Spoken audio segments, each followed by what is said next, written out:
Hey guys, कैसे हो आप लोग? So today I'm gonna discuss really important topic. Well, we often discuss that GDP of India has gone up or it has gone down because of demonetization, or we discuss like by 2020 China's GDP will be this much, India's GDP will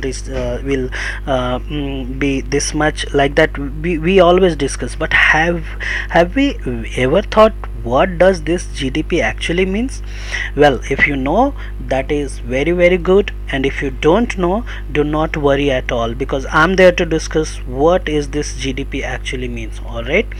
So GDP जो होता है gross domestic product. What is GDP?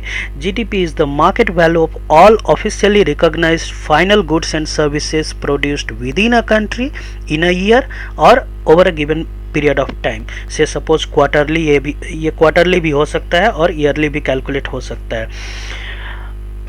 You must be wondering, boss सारा कुछ तो बता दिया, but ये final goods and services का मतलब क्या है, ये समझ में नहीं आया. तो let me explain you guys that in economics any commodity which is produced and subsequently consumed by the customer to satisfy his current needs is a final good और consumer good. Consumer goods are ultimately consumed rather than used in the production of another good. तो इसको और भी simple बनाते हैं. I will give you an example, like से suppose जो आपके पास, आपने कहीं से बाइसिकल खरीदा है, तो आपको जो बाइसिकल मिला है वो कंप्लीट एक सिंगल एंटिटी मिला है. You did not get those components individually and then you assembled it, right. तो आप ऐसा नहीं कि आप सीट अलग से लिए और रिम अलग से लिए, उसका टायर अलग से लिए. तो आप जो बाइसाइकिल कंप्लीट आपने खरीदा वो है फाइनल गुड्स. ओके, बट जो उसका इंडिविजुअल कंपोनेंट्स हुआ that is not considered as final goods, क्योंकि उसको असेंबल करके एक फाइनल गुड्स बनाया जाएगा which is nothing but bicycle.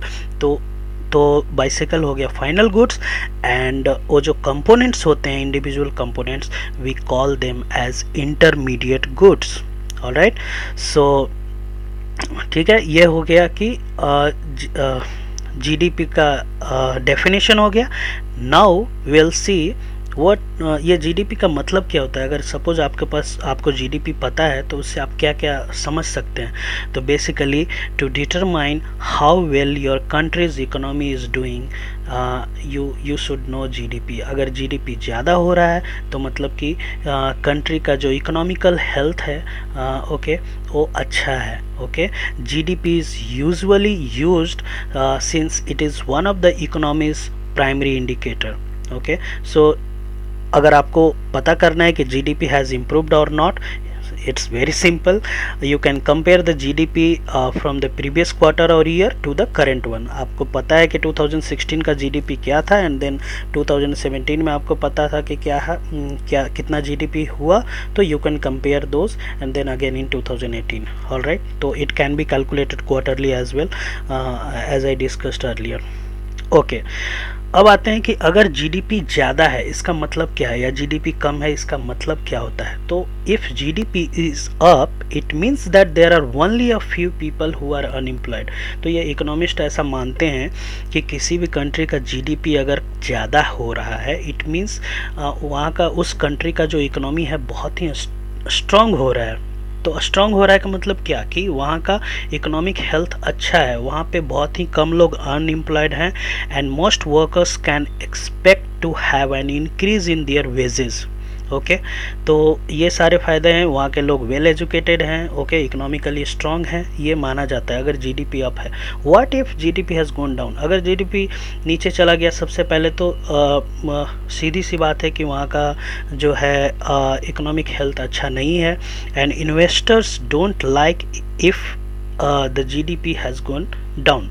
तो जितने भी इन्वेस्टर्स हैं वो इन्वेस्ट नहीं करेंगे, because companies are not earning profits as how much those should earn. Actually जितने भी कंपनीज हैं वो अगर खुद ही घाटे में चलें तो इन्वेस्टर्स को क्या प्रॉफिट देंगे. ऑलराइट. तो that is the reason if GDP is going down, investors don't like it. Alright. Now ये था जीडीपी के बारे में। Now moving on to the next topic, which is NDP, net domestic product. Net domestic product is nothing, but it is equal to GDP minus depreciation. अब आप सोच रहे हो what is depreciation, तो सबसे पहले definition and then I'll tell you what is depreciation. So NDP is equal to gross domestic product minus depreciation on a country's capital goods. Depreciation का मतलब ये है कि अगर आपके पास say suppose in 2017 you bought a bike of 90,000 and then in 2018 you sold it, or you are planning to sell it, but you are getting some 60,000 only. तो ये जो 90,000 2017 में उसका प्राइस था और 2018 में आपको सिर्फ 60,000 मिल रहा है, तो उसका प्राइस में क्या हुआ है, उसका वैल्यू में कमी आई है, राइट, उसका वैल्यू घट गया है. सो इसका डिप्रेशिएशन हुआ है because of wear and tear, और you can say it has been used already. तो ये किसी भी चीज़ पे अप्लाई होता है बेसिकली. तो ओवर द टाइम ये थोड़ा डिप्रेशिएट होते जाता है, तो उसका जो वैल्यू है, उसका जो प्राइस है, वो भी घटते जाता है. So this is what called depreciation. तो NDP is equal to GDP minus depreciation. Alright. तो आप सोच रहे होंगे ये जीडीपी हम लोग कैलकुलेट करते हैं, जीडीपी बोलते हैं कि हाँ जीडीपी ज़्यादा है, मतलब economical health of a country is very good. But why do we calculate NDP, net domestic product calculate करते ही क्यों हैं? तो बेसिकली इससे आपको पता चलता है कि किसी भी कंट्री का जो कैपिटल गुड्स है वो कितना डिग्रेड हुआ है एंड कितनों को रिप्लेस करना ज़रूरी है. ठीक है. So that is the reason we calculate NDP, that which capital goods degraded and which all needs to be replaced. So that is the reason we calculate NDP. Alright, so that's all about GDP and NDP. Now moving on to the next topic, which is national income. National income is the total value of all services and goods that are produced within a country and the income that comes from abroad for a particular period, normally 1 year. तो बस यही है इसमें कि with in a country का जितना भी goods and services produced हुआ है उसमें ऐड कर दो income that has come from abroad. Alright. So that's all about national income and GDP and NDP. Alright, so thank you so much guys.